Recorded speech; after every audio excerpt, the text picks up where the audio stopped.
Well, good evening, folks. Good evening indeed, Benjamin. What a weekend What we a have freaking just witnessed. I have nothing else to say besides this. Lando has landed. Lando has landed. And you know what? He did it his way. Yep. The entire universe, including us, not that they listen to us much, of F1 was telling Lando he needed to try to win this championship like a Max, like a Schumacher, like a Hamilton, and he just locked in and did it his way. That's exactly right. That's what we saw this weekend. That's what we saw this entire season. After the race, Lando, there was this sense of relief in the post-race interviews where you could tell he was so proud of that.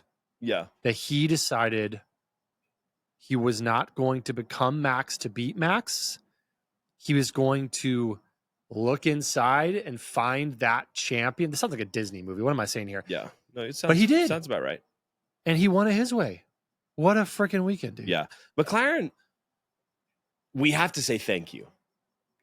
We do. We have to say thank you to McLaren because we, along with everybody else, were railing on them all year about this stupid, quote unquote, Papaya rules. Papaya rules, 2 number 1 drivers, all this crap. But man, what would have this season been without it? We wouldn't have gone into Abu Dhabi with a 3-way fight. We wouldn't have had the emotional high of Lando Norris, his mother and father weeping in the paddock, expressing stories of growing up and what it took to get here.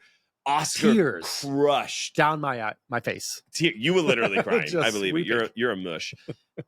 Oscar furious, but trying to put on a brave face, thinking the storyline of what if. Yeah. Max, oddly, like completely mature. Yeah, like wax on, wax off vibe. Like elder statesman. Yeah, I'm not sure what's happening here. He's a father now, so he's a father now, but his father is a father, and his father is definitely not like that. And so his father's not a 4-time world champion. This is true. It was just it was a phenomenal weekend. Yeah. McLaren, they dominated this season. They won as a constructor early on, but because of the way that they ran their team this year, we had one of the most exciting years in Formula One in a very long time.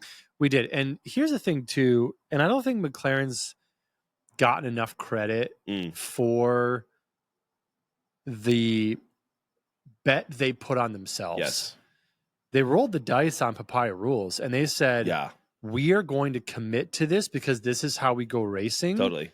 And we're not going to back away from it, even when it means we have allowed Max back into the championship.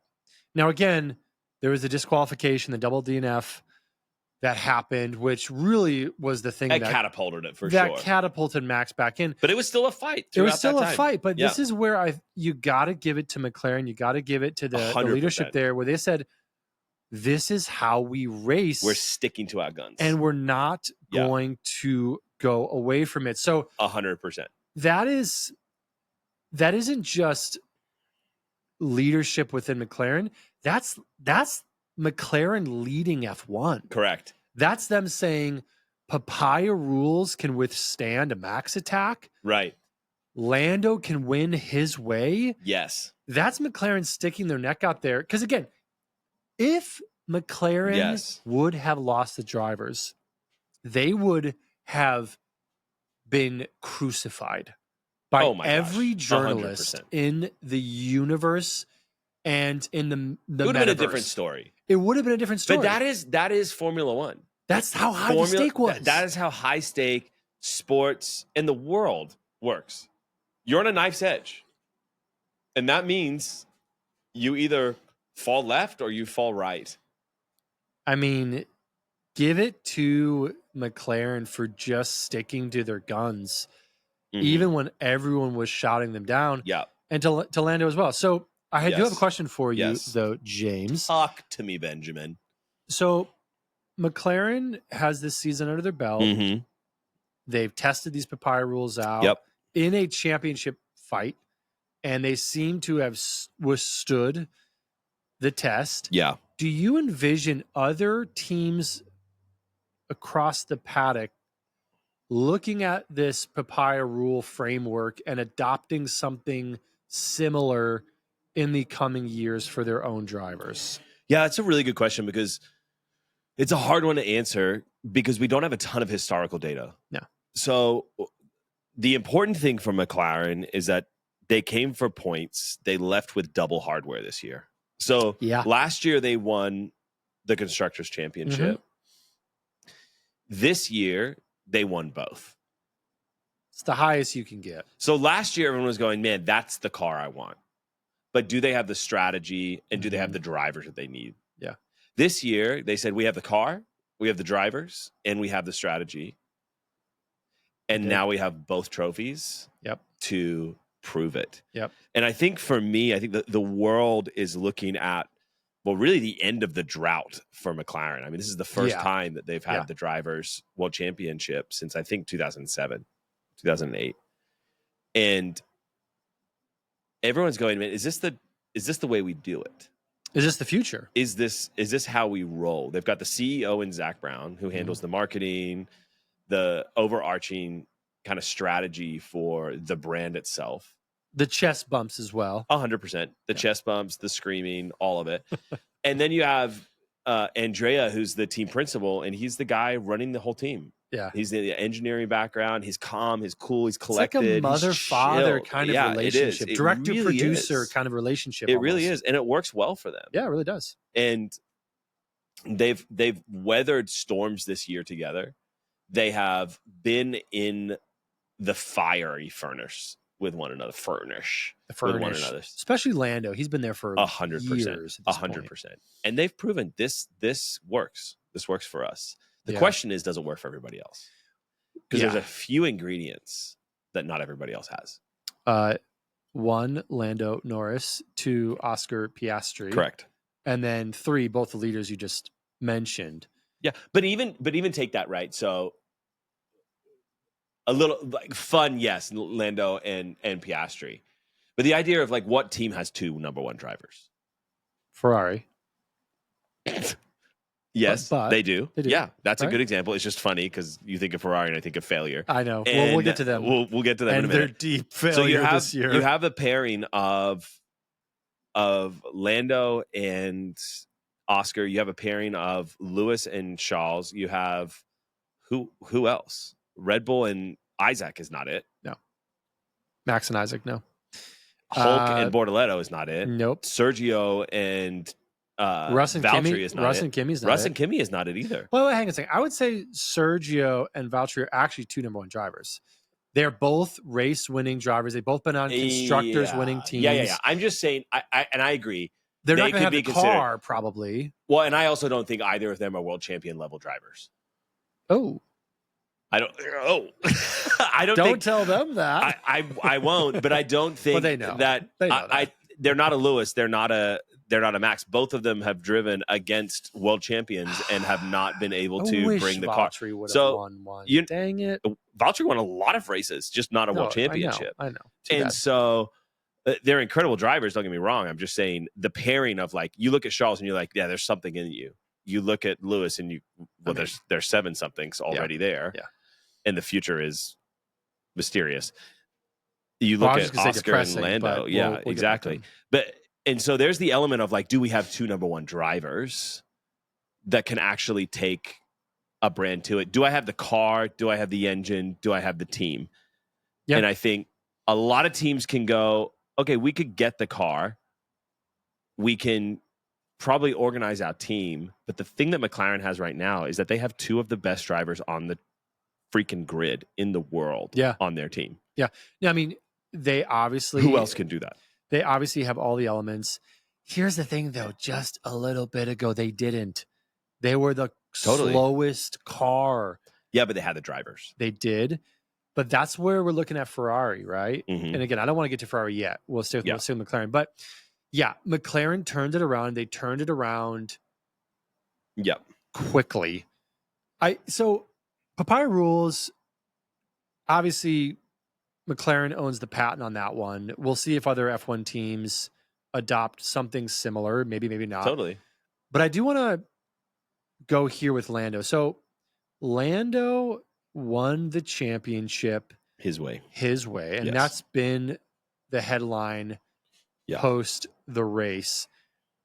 Do you think we're entering a new era of F1 champions, or is Lando a one-off? Well, I think it's a great question. Did Lando win the race? No. Did he win the entire sport? Yes. He did. In a sport that has prized chaos, he comes in with consistency.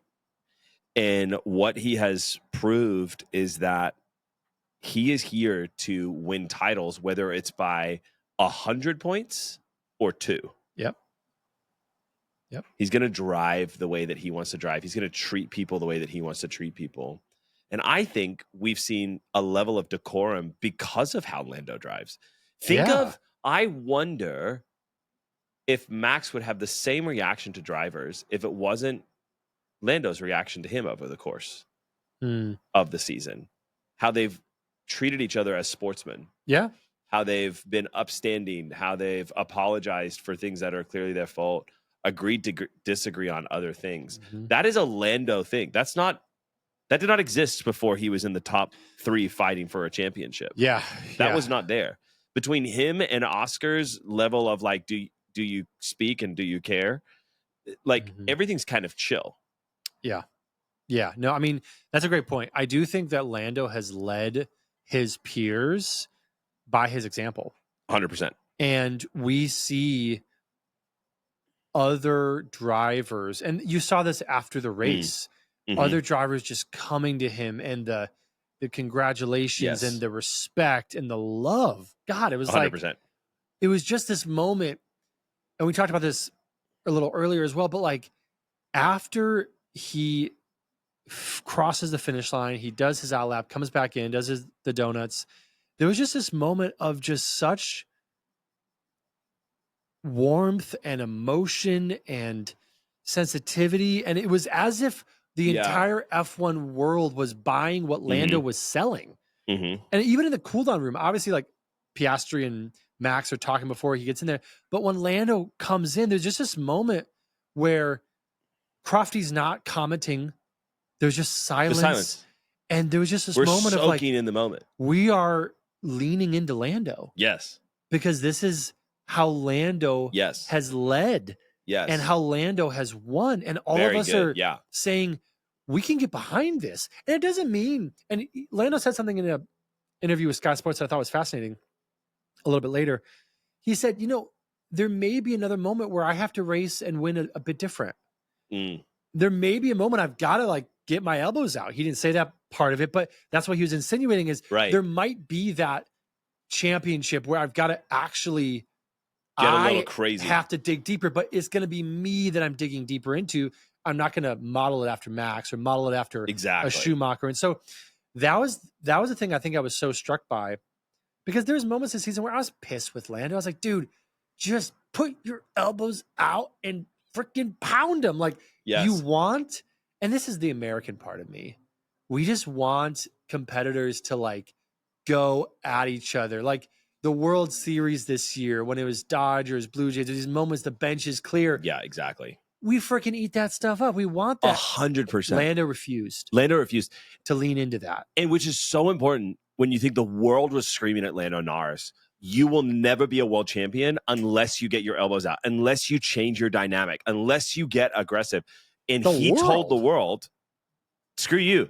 I'm going to be a world champion the way that I want to be a world champion. And that means that I'm not going to ruin qualifying for Hamilton like Alonso did when he was fighting for his championship. When he drove for McLaren. I'm not going to end up with my tire on Lewis Hamilton's head like Max. I'm not going to drive into the side of a car on purpose like Michael Schumacher in a Ferrari and get a race bans. I'm not doing those things. I'm going to be me, and I'm going to dominate this.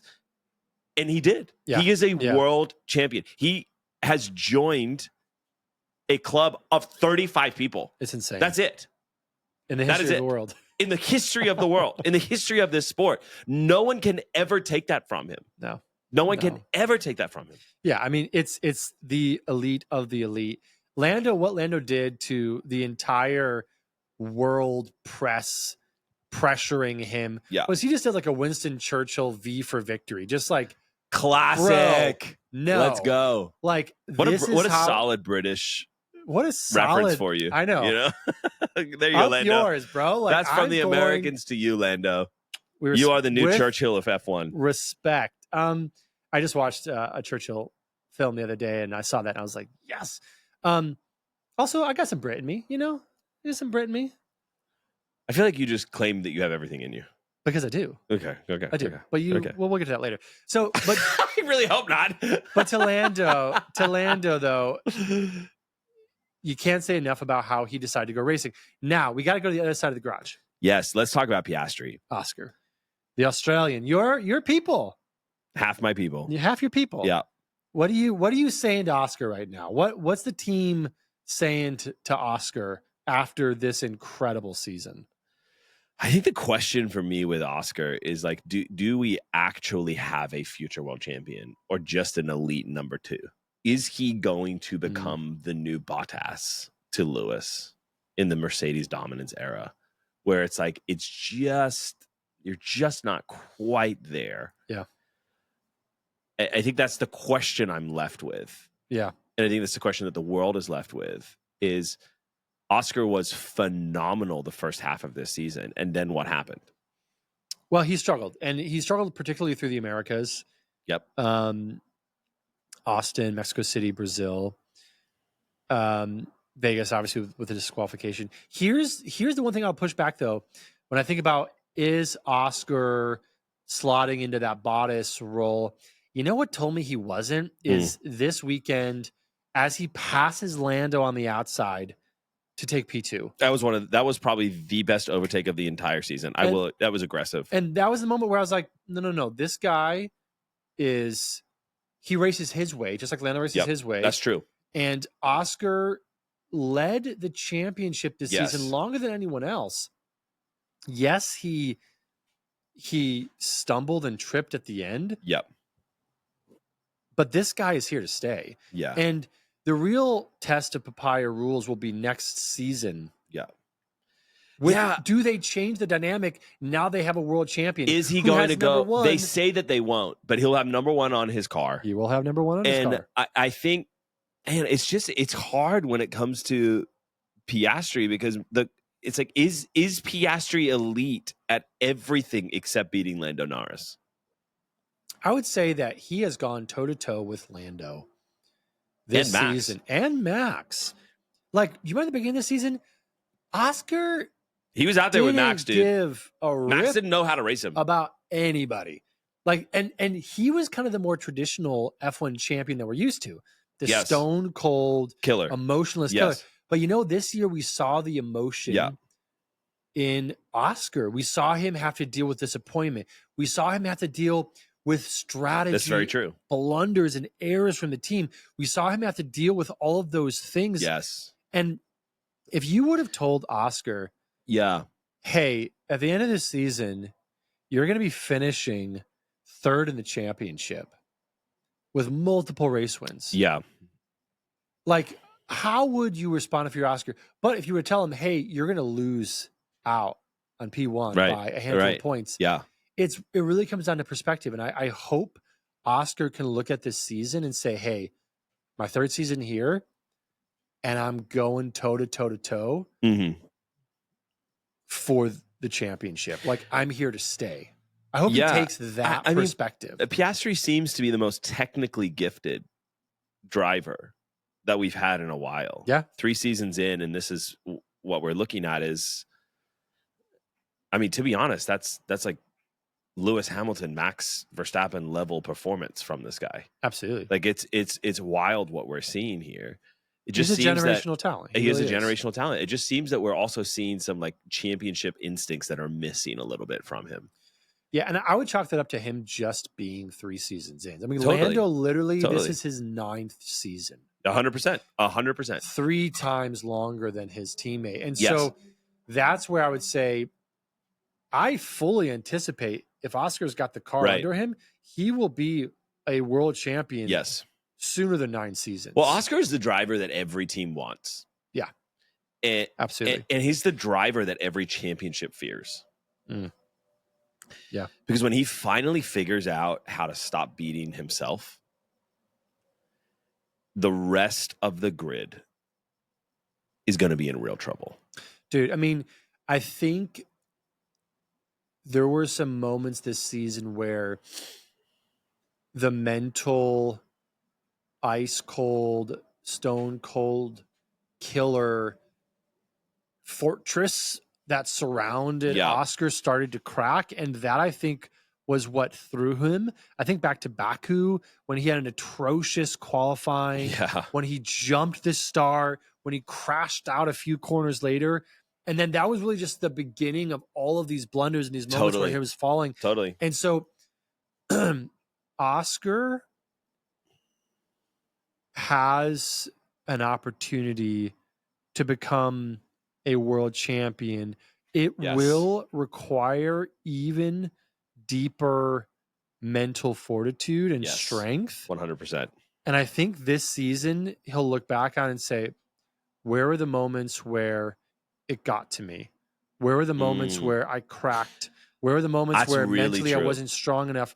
And once you have that data and that information, you can then address those issues. And if he can fix those things, dude, he was a handful of points away. Like, the man is, he's coming for it. He's not going to be a Bottas. He's not going to be a Checo. He's not going to be relegated to the P2. He's going to go for P1. Yeah.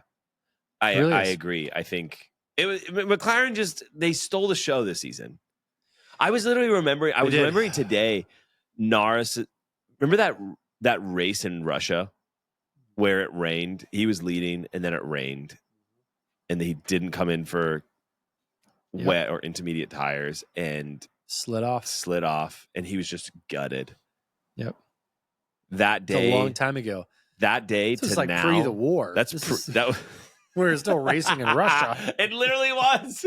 It was pre-war. And now we're here. Yeah. And we're celebrating it. His dad said something amazing. He was like, I remember driving him out to tracks in the middle of nowhere to race these races, hours in the car talking, and it was all for this. This was always the dream. Yeah. And other families were stopping halfway through seasons, and we just kept going. We kept going because we knew that there was something that we were fighting for together. This is a family victory. Oh, dude. I mean, it's amazing. I think about like when I had my youngest son, Ogdog. His name is Augie, but Ogdog in soccer. And after like 3 weeks, I pulled him out because he like just wasn't wanting to play, and I wasn't able to handle it. And I'm like, this is what, and I'm like, I don't have what it takes. That's a full thing. The fortitude and the dedication on every level. Totally. Like Hamilton's dad working 3 jobs and sleeping an average of 3.5 to 5 hours a night, just so his son can continue building cars on their coffee table in their house. Like, it's a dream. It's a singular focus. It is a dream. And talking about dreams, there was another team this season. Some would call them Red Bull. I would call the team Max Verstappen. It was Max Verstappen. It was Max Verstappen. All but 30-something odd points of Red Bull's 450 came from Max Verstappen. Yep. Max Verstappen is a constructor in it of him freaking self this season. Well, he's in third place. Yeah. He is in second place for the championship and third place as a constructor. Max Verstappen is a constructor. He is. He beat Ferrari alone himself. Alone. Yes. He was the second place runner-up in the championship. 2 points off. 4 years running. He missed the 5-year mark. Would have joined the one and only Michael Schumacher for 5 in a row. Red Bull didn't lose the championship. McLaren stole it while they were asleep this year. They had the odds were stacked against them from the beginning. Let's not forget that 24 races ago, they had a different team principal. Well, yeah. I mean, here's the thing, too. Red Bull's house was not in order this year or last year. they have been. Red Bull's house wasn't in order, and then it burned down, and they moved into a double wide trailer. Dude, it has been just an utter civil war. Yes. And here's the thing about Max, and this season has defined Max in a way I don't think any other season has, because Max has stepped into a role of leadership. Yes. That he has not done before. And it's because of the infighting, the backstabbing, the mistrust at every level of that organization. Right. The team principal, Christian Horner, exiting, being shown the stage left halfway through the season, a new team principal coming in. At the end of the race, when the Red Bull team is just so disappointed that Max fell short, Max is the one really giving a team principal-esque speech. 100%. So proud of this team. I mean, he literally was like, guys, don't be disappointed. I'm not disappointed at all. This was phenomenal. It was a mature response from Max. You got his race engineer GP with literally his head in hands. Like the camera cut to him, and it was heartbreak. And then you've got Max, and you can't see his face, but it sounds like he's smiling. Yeah. Go, guys, we should be really proud of what we did. This is not where we should be right now. Yeah. And that is true. This season proved the truth that Max Verstappen is Red Bull. Dude, everyone else is an accessory on that team. That car had 4 speeds. It had Max, Slow, Yuki, and Liam. They gave a once in a multiple generation talent in Max Verstappen a tractor this year. Yeah. And with it, he single-handedly took them to 3rd in the Constructors' Championship. Dude, Max, it's incredible. Max has earned even more respect this year, even without winning, because of where he brought Red Bull to. Literally the greatest comeback in F1 history, if it would have went through. 2 points away from the greatest comeback. They did not deserve it.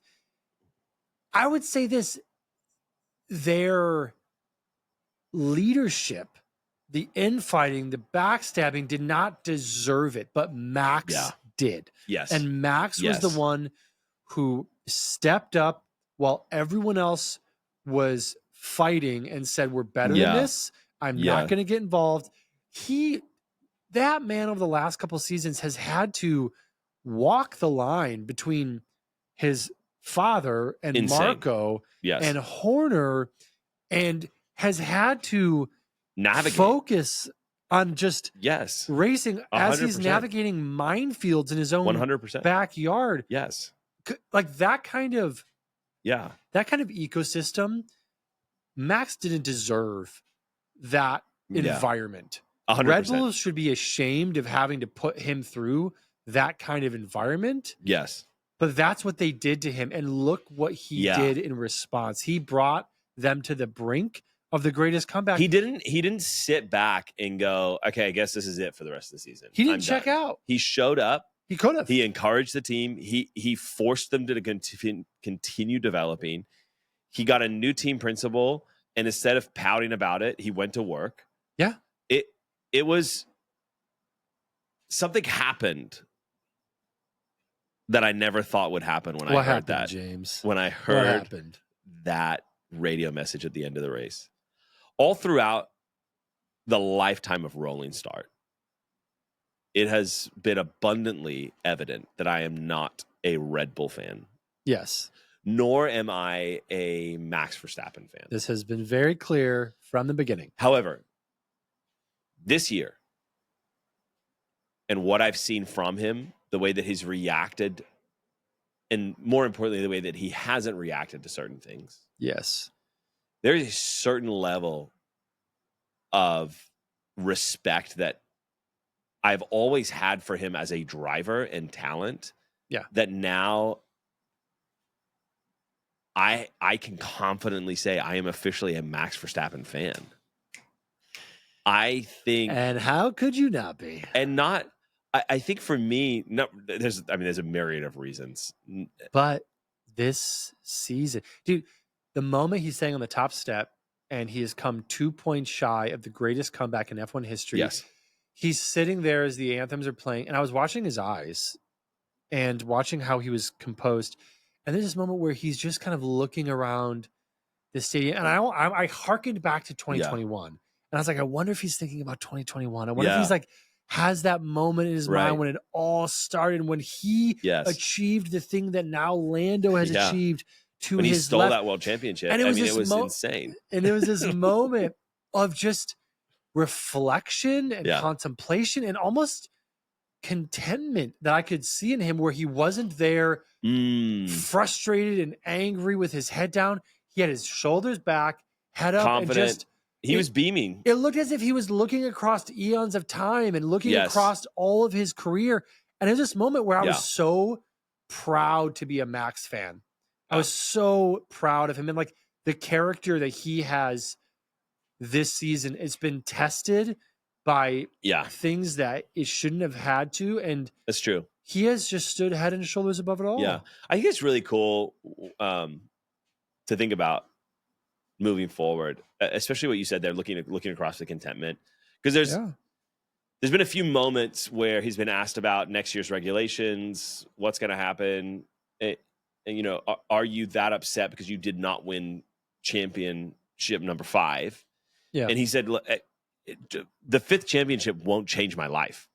Note, my family is not here. When he said this, he didn't even look at the camera. Like, he was literally looking at his shoes or something. Like, he's kind of like, it's not going to change my life.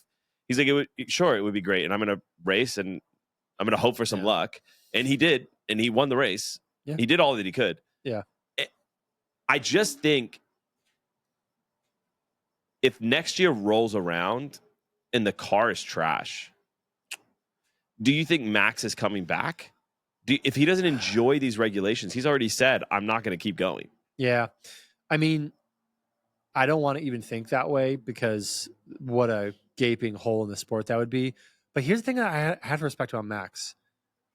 Max, and I'm going to say something that might piss other people off.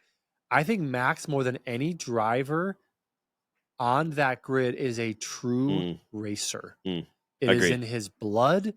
He inhales and exhales it. That's all he does. He thinks about it. He dreams about it. When he's not racing, he's racing somewhere else. Like, he's not off making movies, and he's not off making tequila. He's just racing. Felt pretty pointed, those two examples. Yeah, make your own assumptions about who they mean. I mean, I love the movie. Thank you, Hamilton.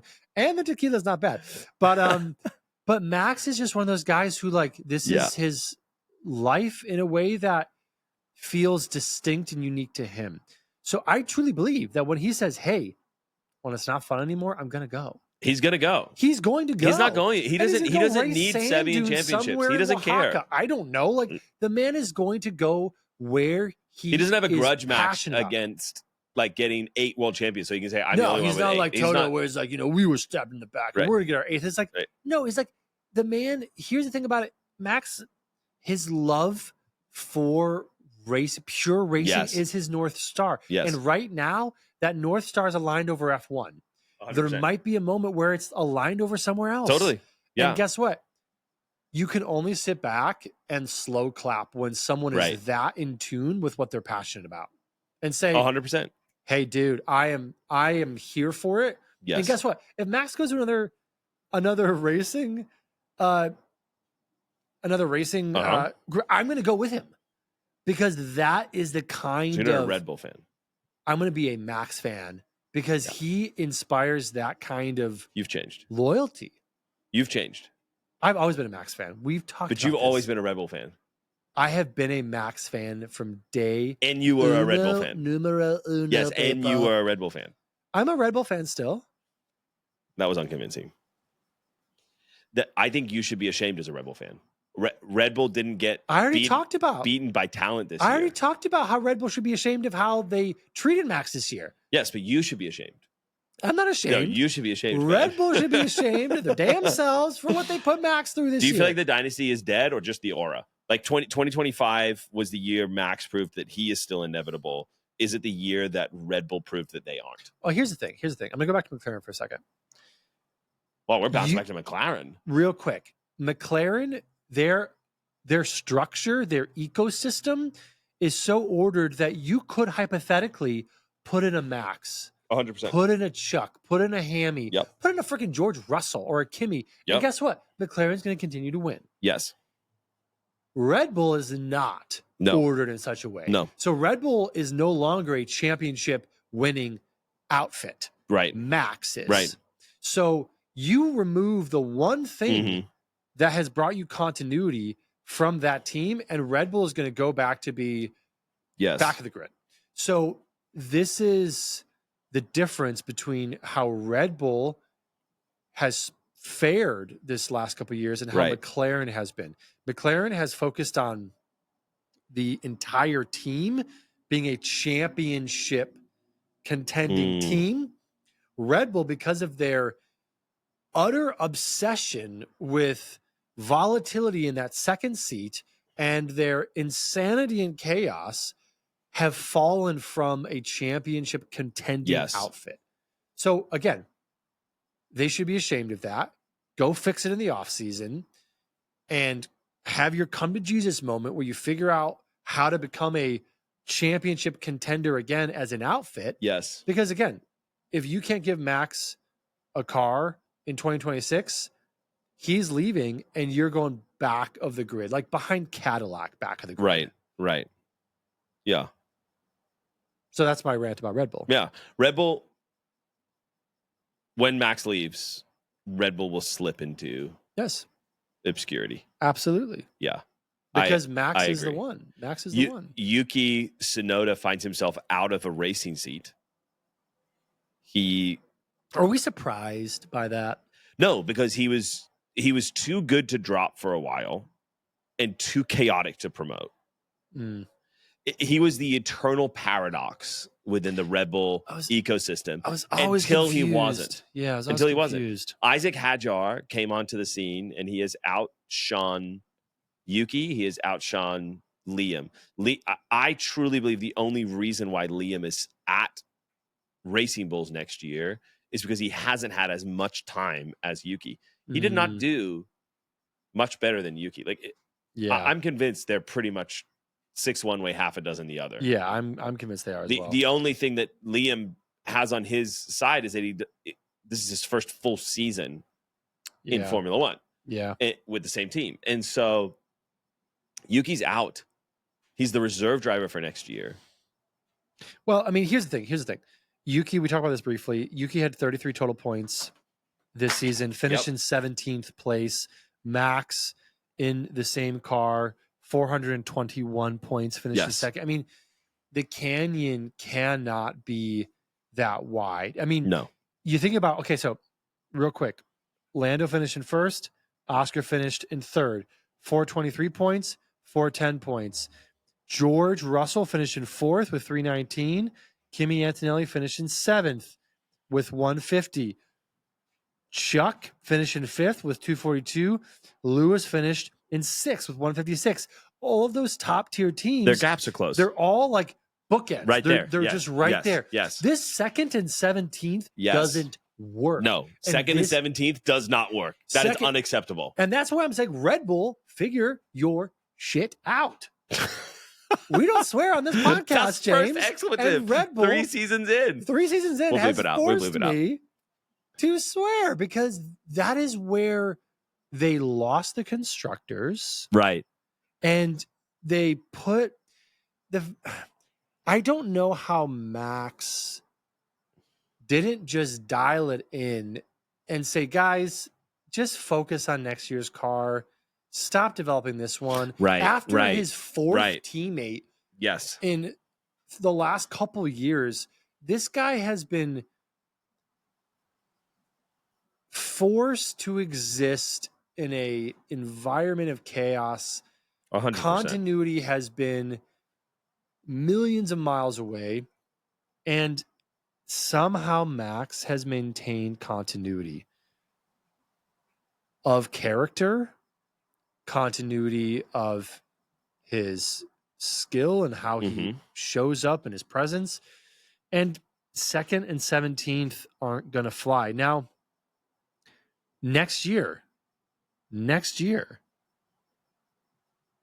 does Red Bull finally move past the ghosts of their past and hold on to a driver for more than a handful of races?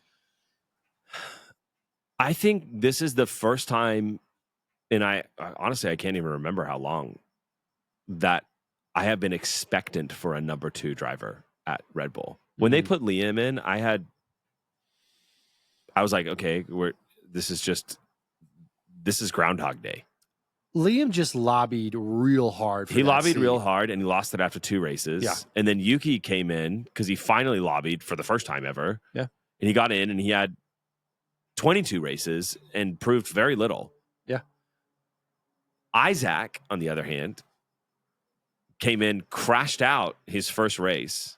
You have the heartbreaking picture of Lewis's dad hugging him in the paddock in Melbourne. Yeah. And now you look at the end of the season, and yeah, maybe on paper he's not the greatest rookie that we had. I think you make the argument that Antonelli was. Mm-hmm. But man, did he perform. Dude. Some of the qualifying, some of the racing we saw. Incredible.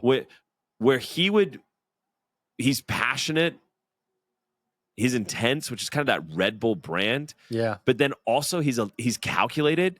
So unlike Liam, who was kind of like out there playing bumper cars most of the season. True. Always complaining about, oh my God, they're like running into me. I'm like, bro, just drive the car. And find himself in the points because he's like DNF'd 3 people on the way. Yes. Isaac was there. Dude.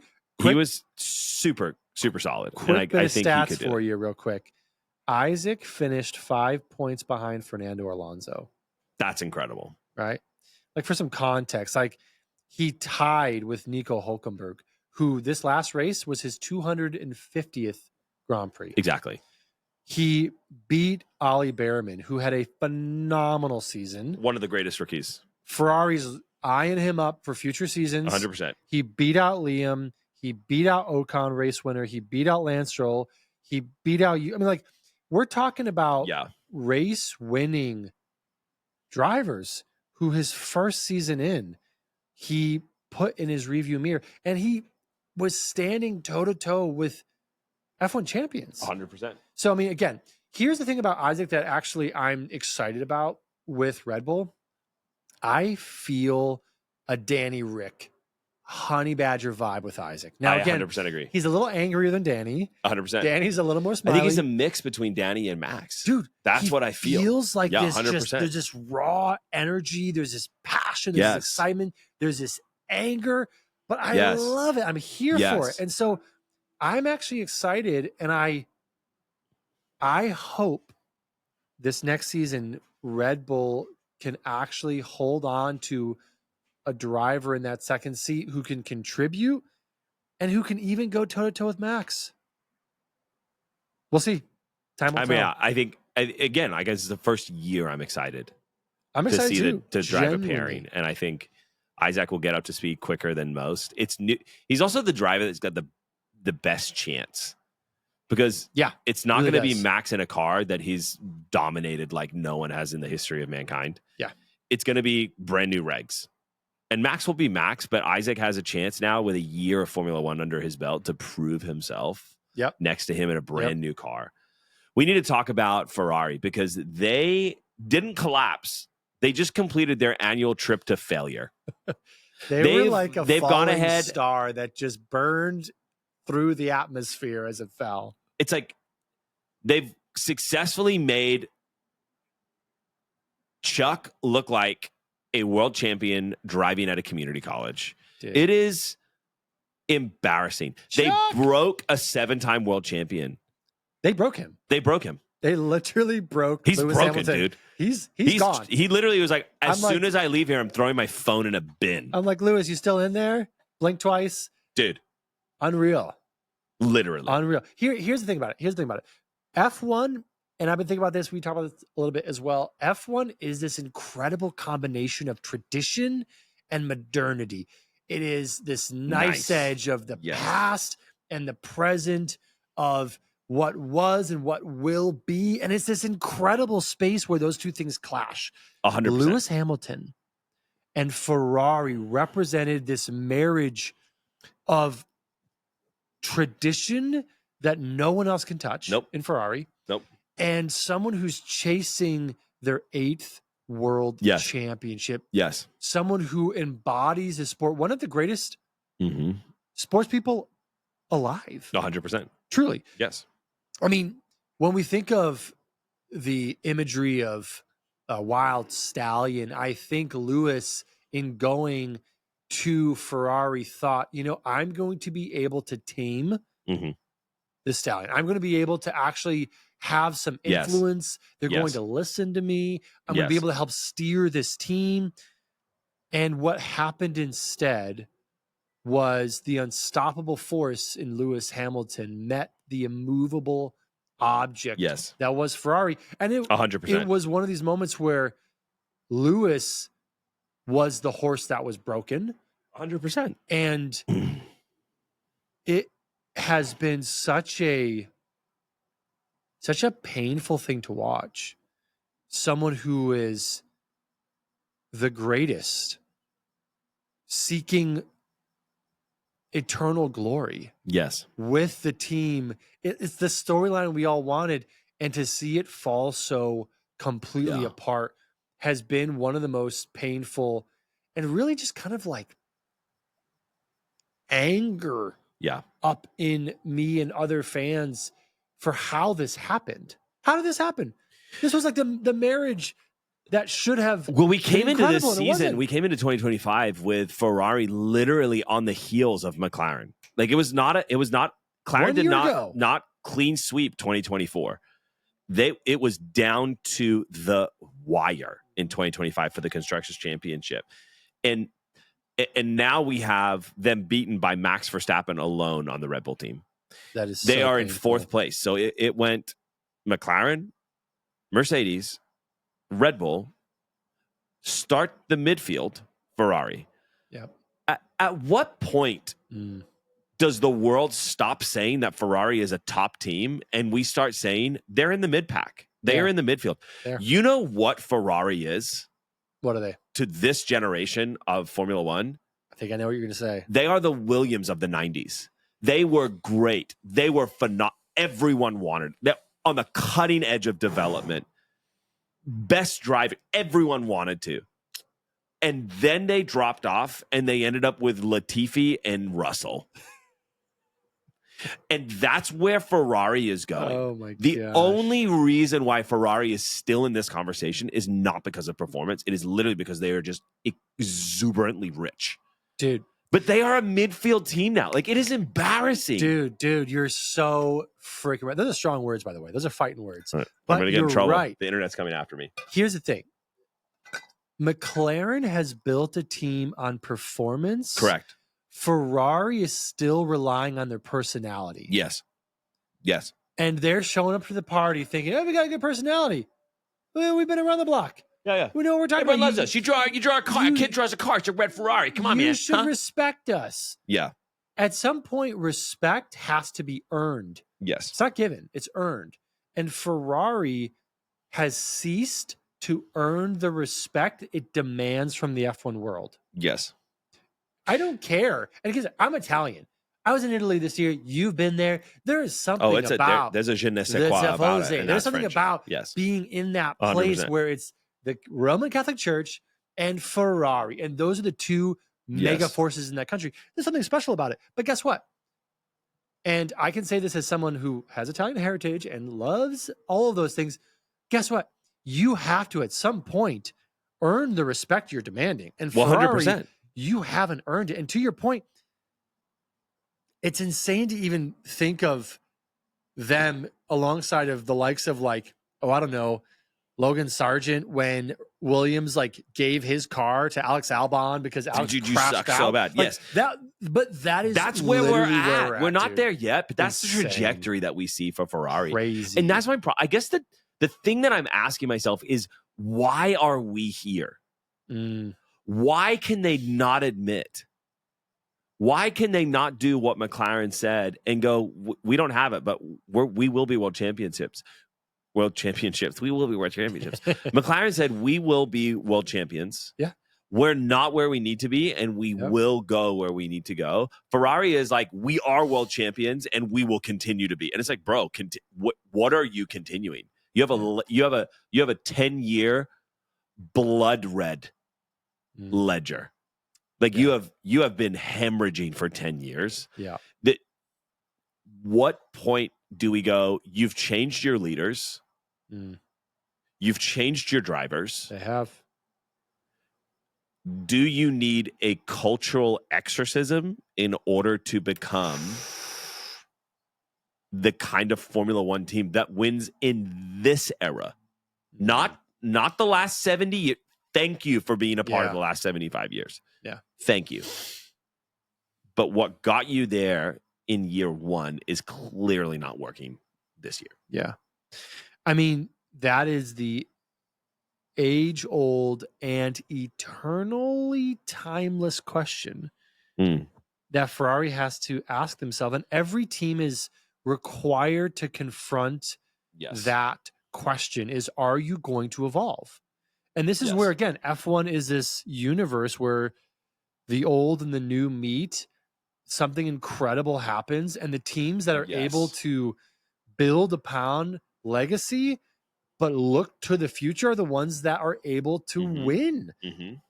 And Ferrari has been unable to do that. They've been unable to grab victory 100% by the hand. They have been stuck in tradition. And again, it is a painful thing to see someone not acknowledge reality. In the work that I do in my day job, I get to work around folks who are going through different moments, and those moments can be painful. And the folks who come through that moment stronger are the ones who are able to look themselves in the mirror. And this is for all of us as human beings, are able to look ourselves in our lowest moments and say, I'm not where I need to be. I'm not where I want to be. I'm going to change. Yes. I'm going to change. Now, that's what Ferrari needs to do. They need to look themselves in the mirror and say, everything that came before, forget it. Yes. Lock it away in some closet. Pretend it doesn't exist. Forget it. We are starting at zero. Yes. We need to change. Will they do that? They could. Will. They could. Everyone can, but will. Ferrari is they're eating the same food for the last couple thousand years. They won't change. But when it comes to Formula One, Ferrari is the team in 2026 that needs to hit the largest reset button. They were out of the top 5 teams the slowest development rate out of everybody. Yeah. Ferrari was more exposed this year than Williams was. Sainz was asked this year what it's like to be the most successful Ferrari driver. Like they are, it's funny, but they're an actual, like Ferrari is an actual joke right now. Yeah. They're too risk adverse. Yep. And Ferrari didn't miss the championship. They missed the moment. And until they figure out and find the car, the culture, and the courage to be who they need to be, the prancing horse will continue to run in a circle. Dude. And we will just be bumping up against second place and falling back down to the mid-pack. They are entering 2026 new regs with the rumor that the Mercedes engine is a freaking rocket ship. And they are entering in licking their wounds from this year. This is the lowest they have been since 2020, where they placed 6th. Brutal. So this is an incredible moment of reflection. Yes. And just like you said, it's an opportunity for them to really to change. Now, here's something that's a little crazy. Something they could do. Yeah. They could bring in Christian Horner. Ferrari could bring in that's wild. Christian Horner. Here's the thing. This is interesting, though. This is interesting. Walk me through this. Let me explain. Fred Vasseur. Freddie V. Death. Love him. Freddie V. love him. He doesn't have the muscle memory of taking a team and winning a championship. Right. Muscle memory is important. Yes. It gives you a roadmap. It gives you a path. You know when to turn left, when to turn right, when to stay cool, when to fight, all that kind of stuff. He doesn't have that. If I'm looking around and I'm saying, okay, who does have that? Mm-hmm. Of the team principals, both current and past, right? Who has that experience taking a team from nothing to everything, from building a dynasty, which is what Christian Horner did. Mm-hmm. Now, again, he didn't build a team that had all this history and baggage, but honestly, Christian Horner might be the very thing Ferrari needs to exercise the ghosts of their tradition. This is very good. Who led a Red Bull team that said, screw tradition.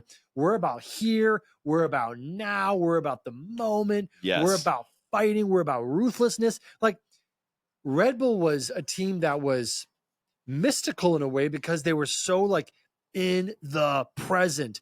And that was how they've operated for so long. And again, that might just be what a team that is too steeped in tradition like Ferrari needs, is someone who can bring them into the present. Yeah, someone that makes them go, when they say we don't do that, we're Ferrari, someone that has the balls to say, well, that's why you haven't won. And who else has balls that he likes to show than Horn Dog? So that's a really good point, though. Dude, I'm telling you. I do think it could be a cool thing. I mean, it's not apples to apples with what he did when he convinced Red Bull to buy Jaguar and turned it around because they were flailing financially and everything. Red Bull is different because, again, I think the one dynamic that makes Ferrari unique is that they are not in financial distress in any way, shape, or form. They're not in financial distress, but they are in emotional distress. Yes. They have a distress of the soul. But money talks, and money is what motivates people. You look at a Sauber, you look at Haas, and they are Williams. They are desperate for points. They are wringing the neck out of cars and outperforming Ferrari at times. They are. And you go, Ferrari doesn't seem to have that desperation. No, because they have everything that they need. Exactly. This is why they need a shakeup. They need a motivated shakeup. And here's the thing. Here's the thing. This is a two-way street. There's some motivation on Christian's side too. 100%. Christian got axed ruthlessly from the team. He's got a bone to pick and a thing to prove. Christian's got a bone to pick. Hamilton's got a bone to pick. Yep. Ferrari has a bone to pick. Chuck is desperate. He's looking at his friends going, why? He's looking at Lando, his colleague and peer, and saying, Ferrari, what have you done for me? Yes.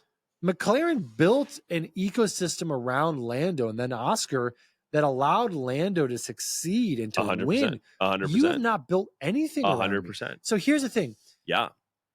The ingredients are all right there. And I think, honestly, the X factor that Ferrari's missing might just be Christian Horner. I think you could be right. That would be a really interesting I'm not the original person saying this. Other people have been saying pretty fun. There's some rumors. It's been rumored around. There's some rumors. Sure. It's also been rumored around that Piastri will go to Ferrari. Rumors are rumors, but we like to talk about it all. Okay, let's talk about rookies. Let's end on rookies. Your favorite rookie of the year? There's been some good ones. Mm-hmm. I'm gonna have to go with Kimi Antonelli. Okay. And here's why. First off, this kid is, and I say this with the uttermost respect, a child. Yeah. Started this season as a 17-year-old, still in school. Yeah. Now, I don't know about you, but I wasn't racing for Mercedes. I didn't have the eyes of the world upon me as a You weren't pulling up to your high school your senior year in a $150,000 Mercedes? Dude, I mean, just that pressure of fame alone should crush you as someone whose brain hasn't fully formed yet. Yeah, his literal prefrontal cortex is not fully formed. But this guy has come out of the gate, and he had some moments where it was tough, but he had some discussions that were even more pointed with the team. Correct. Where the team said, dude, you got to bring it. We believe in you. And he turned the freaking thing around. The reason I'm going with Kimi Antonelli is because this man, came within 6 points of Lewis Hamilton. Yeah.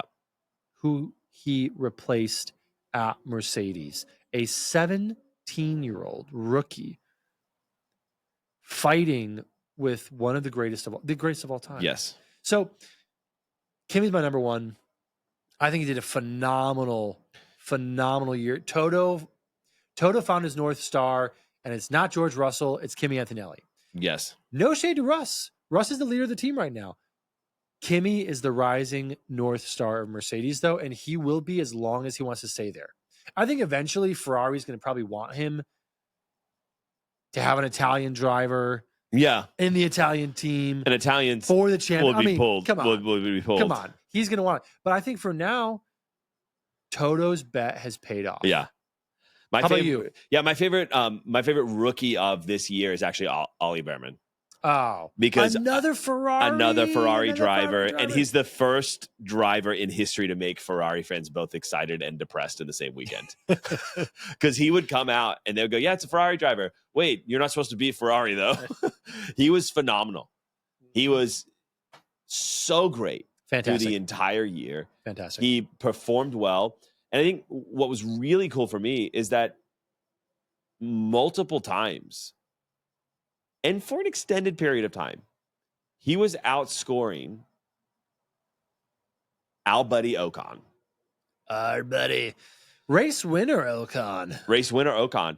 And I think for his first full season in Formula One, for him to come out against a seasoned driver like that. Phenomenal. It proved, okay, you're not in the greatest car, but what you had, you did better than seasoned people do. Well, I mean, he finished higher than Ocon. Exactly. Yeah. And so he's making the argument for me, him, Hadjar, Antonelli, Bortoleto, all these guys are saying, hey, we got to make sure we keep this fresh blood coming into this paddock. You know, you're the Strolls, the Ocons, the people that are just holding on, they need to go. Dude, I was a little skeptical at the beginning of the season with so much young talent coming in. I was like, and they were replacing some good ones. 100%. They were replacing some good ones who have been around for so long. But at the end of the season, this is the moment where you're like, wow, what a breath of fresh air. 100%. A breath of invigoration, of passion, of excitement these young drivers bring. And these guys are all performing at that level. Yeah. They're racing alongside of Alonso. They're racing alongside Max. They're racing alongside Alonso and Hamilton, who have been racing longer than they've been alive. I mean, and this is the moment where, like, F1's not always going to be this way. No. This is a special moment, again, of the past and the present. Yes. Of tradition and the greatest of all times, racing wheel to wheel against kids who have idolized them their entire life. Like, this is such a special moment in F1. Yes. And you can't make this stuff up. What would be the equivalent of our 4-year-old kids racing with Max Verstappen? I mean, that's literally the equivalent. That's it. My kids literally, like, we watched the race together, and when Max was on the stage, they were like, "Is that Max Verstappen? Is that Max Verstappen?" And I was like, "Yeah." And they were like, "Oh yeah, we like to see when they like shoot the drink around, shoot the drink around." When shoot they, the drink around, and they're just like, so good. Yeah, but yeah, that's the equivalent. 100%. That's the equivalent. So I mean, I'm excited for next year. Some of the commentators in F1 have been saying that this new breed of driver, these young guys, they've grown up on sim. They're able to switch to a new style of racing. They're able to adjust quicker. Mm-hmm. So we're going to have to see some of these more seasoned veterans this next season. I think we're going to see some of them on the back foot against the Hadjar, against the Behrman, against Kimi. These guys who are younger, quicker, able to adjust to new regs. It's going to be an incredible 2026. I think 2026 is going to be fun for so many reasons. There's just the jeopardy of it in general. The unknown. The New smaller regs. cars designed for better racing. Yeah. And yeah, it'll be excited. Thank you so much for joining us this season on Rolling Start. What a season. Can we just shout out real quick? You know, our social media fans have grown like a 2,000% this year. Now, it had nothing to do with me because I'm not on social media. You did a great job. I didn't interact with anyone, but James told me all your comments and about all the interaction. I just want to say thank you so much. It is an absolute honor to get to talk and put out some videos and hopefully say a few things from the American perspective. It's just a lot of fun to share this sport with people who all love over it. the world who love it or hate us. It's honestly, that's fun too. Yeah, both. Yeah. But thank you, and can't freaking wait till next year. We'll see you next time. Peace.